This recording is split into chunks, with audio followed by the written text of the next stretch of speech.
इस एपिसोड की शुरुआत में हमें ऐसी मैजिकल वर्ल्ड का दिखाया जाता है और हमें बताया जाता है एंशिएंट टाइम में एक ऐसा डेविल किंग उस कॉन्टिनेंट का सबसे पावरफुल डेविल किंग था वो, और वो उस दुनिया से जाने से पहले उसने अपनी सारी नॉलेज एक बुक में डाल दिया। उसके बाद हमें उस बुक का नाम बताया जाता है, उस बुक का नाम है द 9 सीक्रेट। उसके बाद हमें बताया जाता है वो बुक जिसके पास भी होगा वो पूरे वर्ल्ड में उस जैसा पावरफुल पर्सन कोई भी नहीं होगा, और साथ ही हेवन और अर्थ पे भी वो राज करेगा, और तीनों दुनिया में ऐसा कोई भी नहीं होगा जो उस पर्सन को टक्कर दे सके जिसके पास वो बुक होगा। उसके बाद कहानी प्रेजेंट में आ जाता है, वहाँ पे दिखाया जाता है वही बुक एक पर्सन के हाथ में होता है। उस पर्सन का नाम है मैजिकल एम्परर जाओ ई फैन, और अब ये जानकारी कि ये बुक इस पर्सन के पास है पूरे वर्ल्ड में लीक हो गया है, और अब पूरी वर्ल्ड का मार्शल आर्टिस्ट इस बुक को पाने के लिए जाओ ई फैन को अपना टारगेट बना लिया है। साथ ही उसके बाद हमें एम्परर का घर का सीन दिखाया जिसके चारों साइड थंडर क्लाउड गिर रहे होते हैं, और उसके बाद हमें पैलेस के अंदर का सीन दिखाया जाता है। तेजी से एक लड़का घबराते हुए मैजिकल एम्परर के पास जा रहा होता है, और उस एम्परर से बोलता है माय लॉर्ड, दुश्मन हमारे पैलेस के बहुत ही नजदीक आ गया है, उसने हमारे एरे फॉर्मेशन को भी तोड़ दिया और साथ ही उसने हमारे बहुत सारे सोल्जर्स को भी मार दिया है। उस लड़के के इतना कहने के बाद हमें उस लड़के के बारे में बताया जाता है। उस लड़के का नाम होता है जाओ चैन, और साथ ही वो मैजिकल एम्परर का इकलौता डिसाइपल इकलौता स्टूडेंट है। उसके बाद जाओ चैन बोलता है मास्टर मुझे डर है अब 7 एम्परर भी यहाँ पे कुछ ही देर में पहुंच जाएंगे। तो डीमन एम्परर बोलता है तुम बिल्कुल चिंता मत करो, जब तक ये मेरे पास बुक है तब तक वो 7 एम्परर क्या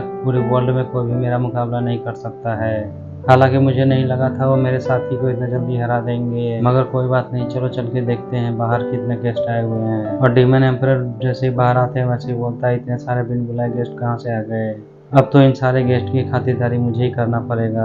तभी वो सारे बोलते हैं डीमन एम्परर से वो मैजिकल बुक हमारे हवाले कर दो। तो डीमन एम्परर बोलता है तुम्हारे अंदर अगर हिम्मत है तो मेरे पास से वो बुक को ले लो, और ये कहते हैं डीमन एम्परर उन सभी पे अटैक करने के लिए आगे बढ़ जाता है। तो डीमन एम्परर को अपनी तरफ आते हुए देख के वो लोग बोलता है कि सभी लोग केयरफुल रहो। दूसरी तरफ हमारा डीमन एम्परर बड़ी तेजी से आगे बढ़ता है और बिजली की रफ्तार से उन सभी को गाजर मूली की तरह काटना चालू कर देता है, और वो जैसे ही काफी सारे वॉरियर को मार देता है वैसे ही कोई ऊपर से आता है बोलता है डीमन एम्परर जाओ ई फैन, आज हम लोग तुम्हें यहाँ से बिल्कुल जाने देने वाले नहीं है। उसके बाद हमें दिखाया जाता है डीमन एम्परर वो आवाज सुनने के बाद ऊपर की ओर जाता है, और वो ऊपर जाके जैसे ही देखता है वहाँ पे 7 क्लैन के एम्परर भी आया हुआ होता है। उन 7 एम्परर में से एक एम्परर बोलता है डीमन एम्परर वो बुक ऑफ एस्पर को हमारे हवाले कर, इसके बदले हो सके तो हम तुम्हारा जान को बख्श देंगे, और अगर तुम वो बुक ऑफ एस्पर हमारे हवाले नहीं करोगे तो आज तुम यहाँ पे मारे जाओगे, और तुम्हारे साथ हम पूरे तुम्हारे कंट्री को भी तबाह कर देंगे। वो 7 एम्परर के बात सुनने के बाद डीमन एम्परर बोलता है एम्परर ऑफ सॉर्ड मैं 8 रॉयल का लीडर हूँ और साथ ही इस दुनिया का सबसे पावरफुल पर्सन हूँ, यहाँ तक कि तुम सब मिलकर मेरे पर अटैक करते हो तब पर भी तुम सब मेरा मुकाबला करने के लायक नहीं हो, मगर तुम सभी एम्परर मरना चाहते हो तो मुझ पर अटैक करके देख सकते हो। डीमन एम्परर के ये बात सुन के 7 एम्परर में से एक एम्परर बोलता है डीमन एम्परर जाओ ई फैन, तुम पूरे इस सीक्रेट सेंचुरी के दुश्मन हो, तुम्हें क्या लगता है तुमसे ज्यादा पावरफुल इस सेंचुरी में कोई नहीं है, तो तुम बिल्कुल गलत सोच रहे हो। उसी समय 7 एम्परर का लीडर भी बोलता है जी फैन जू यू कि ये बुक हमारे होली लैंड के लिए बहुत ही इम्पोर्टेंट है, इसके लिए उसे हमारे हवाले कर दो। तो उन सभी 7 एम्परर का बात सुनने के बाद उसका डिसाइपल बोलता है माय लॉर्ड ये बिल्कुल हमारे लिए अच्छा नहीं हो रहा है, ये सैंड तो पूरे एम्पायर का सबसे पावरफुल एम्परर है। तो अपने डिसाइपल की ये बात सुनने के बाद मैजिकल एम्परर हंसते हुए बोलता है गार्डियन ऑफ 7 एम्परर तुम सभी मिलकर मेरे पे अटैक करने के लिए आ जाओ, फिर भी तुम लोग मेरा कुछ नहीं बिगाड़ पाओगे, मैं तुम सभी 7 एम्परर को एक ही बार में डिस्ट्रॉय कर दूंगा। उसके बाद तुम सभी 7 एम्परर कब्र में जाके सोचना कि हाँ तुमने किससे पंगा ले लिया है। और डीमन एम्परर ये सारी बातें कही रहा होता है तभी दिखाया जाता है एक तलवार उसके छाती के आर पार हो चुका होता है, और उस वजह से डीमन एम्परर काफी ज्यादा हैरान हो रहा होता है। तभी उसके पीछे से उसका स्टूडेंट हंसते हुए बोलता है माय लॉर्ड अब आप अपनी हार मान ले क्योंकि अभी आपका मरने का टाइम आ गया है। तो अपने स्टूडेंट की ये बात सुन के बहुत ही हैरान होते हुए बोलता है तो तुम ही हो गद्दार जिसने बुक और एस्पर की मेरे पास होने की इंफॉर्मेशन लीक किया है, मैंने तुम्हें बचपन से पाल पोस के बड़ा किया, मैंने तुम्हें अपना सब कुछ सिखाया, फिर भी तुमने मुझे इस तरीके से धोखा क्यों दिया। डीमन एम्परर के ये बात सुन के जाओ चैन बोलता है माय लॉर्ड भले ही आप मेरे मास्टर हो, आपने उस बुक और एस्पर को अकेले ही यूज किया, यहाँ तक कि आपने उस बुक को मुझे पढ़ने भी नहीं दिया जैसे कि मैं कोई चोर हूँ। तो डीमन एम्परर जाओ चैन के बात सुनने के बाद बोलता है तुमने मुझे इस रीजन की वजह से धोखा दिया। तो जाओ चैन बोलता है चाहे आप मेरे बारे में कुछ भी सोचे मगर फिर भी आज आप यहाँ से बचने वाले नहीं हैं। तो डीमन एम्परर बोलता है जाओ चैन अगर मुझे पहले मालूम होता तुम इतनी छोटी सोच वाले हो तो मैं तुम्हें खत्म कर चुका होता। फिर इतना कहने के बाद डीमन एम्परर बहुत जोर जोर से हंसने लग जाता है और बोलता है बहुत अच्छे, मैं अपने साथ इस बुक ऑफ एस्पर को भी डिस्ट्रॉय कर दूंगा ताकि मेरे बाद कोई भी इस बुक ऑफ एस्पर को ना ले पाए। साथ ही उसकी आंखों के अंदर से रेड कलर का बिजली करने लग जाता है। तभी दिखाया जाता है डीमन एम्परर के इतना कहने के बाद उसके बॉडी से काफी सारी एनर्जी लीक हो रहा होता है और अपने बॉडी को सेल्फ डिस्ट्रॉय कर देता है।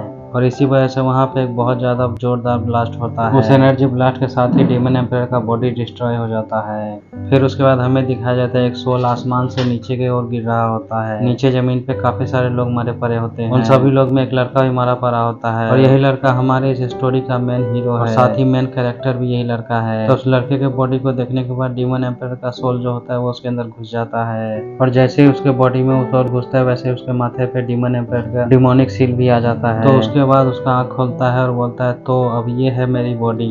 और वो बोलता है मैंने कभी नहीं सोचा था मरने के बाद मैं वापस से एक लड़के के बॉडी में रिकार्नेट हो जाऊंगा।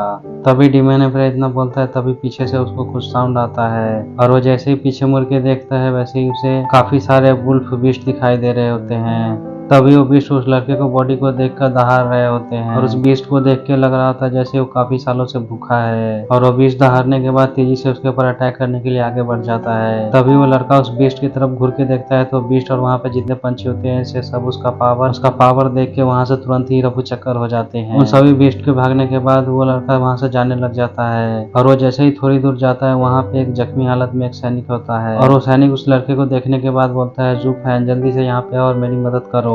तभी वो लड़का उस सैनिक की तरफ मुड़ के देखता है और बोलता है लगता है ये आदमी मेरी इस नई बॉडी के बारे में कुछ जानता है और साथ ही वो सोच रहा होता है अच्छा है ये बंदा सेकंड लेवल का है और फिलहाल के लिए मुझे लगता है इसका ये बॉडी मेरे बहुत ही काम आने वाला है और इसके बॉडी के सारे एनर्जी में एब्जॉर्ब करके अपना लेवल बढ़ा सकता हूँ। इतना कहने के बाद वो लड़का यानी कि जू फैन उस सैनिक के मुंह पे हाथ रख देता है और तो सैनिक बोलता है फिर जू फैन तुम आखिरकार मेरे साथ क्या कर रहे हो ये। तो जू फैन बोलता है मैं तुम्हें इस दर्द से मुक्ति दिला रहा हूँ। तो वो सैनिक बोलता है तुम जू फैन नहीं हो तुम आखिरकार कौन हो।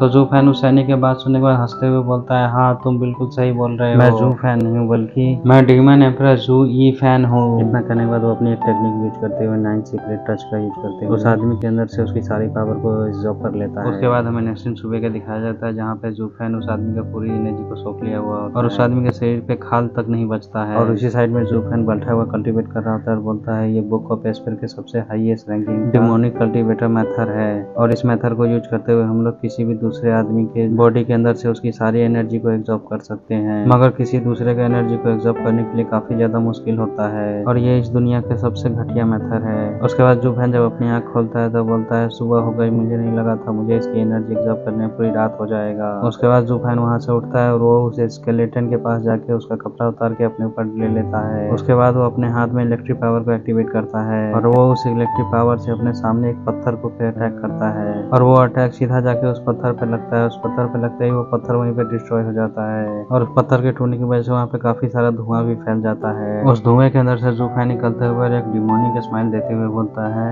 एम्पायर ऑफ सॉर्ड और चैंग यू मैं जल्दी ही तुम्हारे पास आ रहा हूँ। जिस दिन मैं होली लैंड पहुंचूंगा उस दिन तुम सभी लोगों के लिए वो दिन आखिरी दिन होगा। उसके बाद मैं वापस से डीमन किंग की थ्रोन पे बैठ जाऊंगा। इतना कहने के बाद जू फैन पैर पर से कूदते हुए जाते हुए बोलता है फिलहाल तो ये बॉडी 0 लेवल से टियर 5 का लेवल तक अपग्रेड हो चुका है मगर फिर भी मुझे लगता है इस बॉडी के साथ मुझे होली लैंड में रिटर्न जाने के लिए काफी समय लगने वाला है।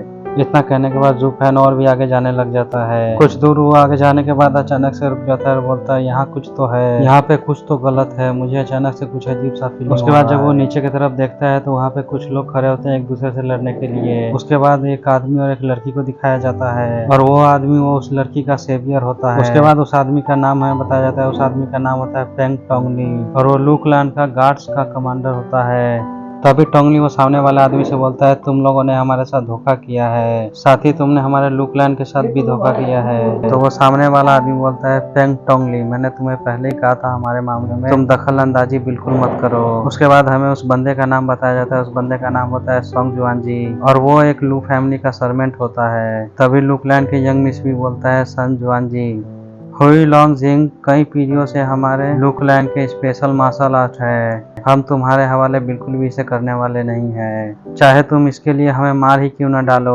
ये देखकर मिस जिया का छोटा भाई भी बोलता है बिग सिस्टर मुझे रोकने की बिल्कुल कोशिश मत करना मैं अभी जाकर इन कमीनों को यहीं पे मार डालूंगा। दूसरी तरफ हमारा जू फैन यानी डीमन एम्परर ये भी उन लोगों को देख के बिल्कुल घबरा होता है। लगता है लू फैमिली काफी ज्यादा प्रॉब्लम में फंस गया है। क्योंकि इसके सामने वाला पर्सन बैंडेट्स है। बैंडेट्स लू फैमिली आखिरकार ये एहसास क्या है, आखिरकार इस फैमिली का मेरे साथ रिलेशन क्या है, मुझे कुछ भी समझ नहीं आ रहा है। इसीलिए मुझे लगता है मुझे यहाँ से चले जाना चाहिए। इतना कहने के बाद जुफान वहाँ से जंप ला के तेजी से जाने लग जाता है, लेकिन उसे वहाँ से ज्यादा दूर जाने से पहले ही उसके सीने में बहुत ज्यादा दर्द होना चालू हो जाता है। उसके बाद वो वहीं पे रुकता है और जल्दी से अपने तलवार को बाहर निकालता है और बैंडिट का अटैक करने के लिए आगे बढ़ जाता है। इसी के साथ ये एपिसोड खत्म हुआ। अच्छा लगे तो जो अच्छा लगे करो।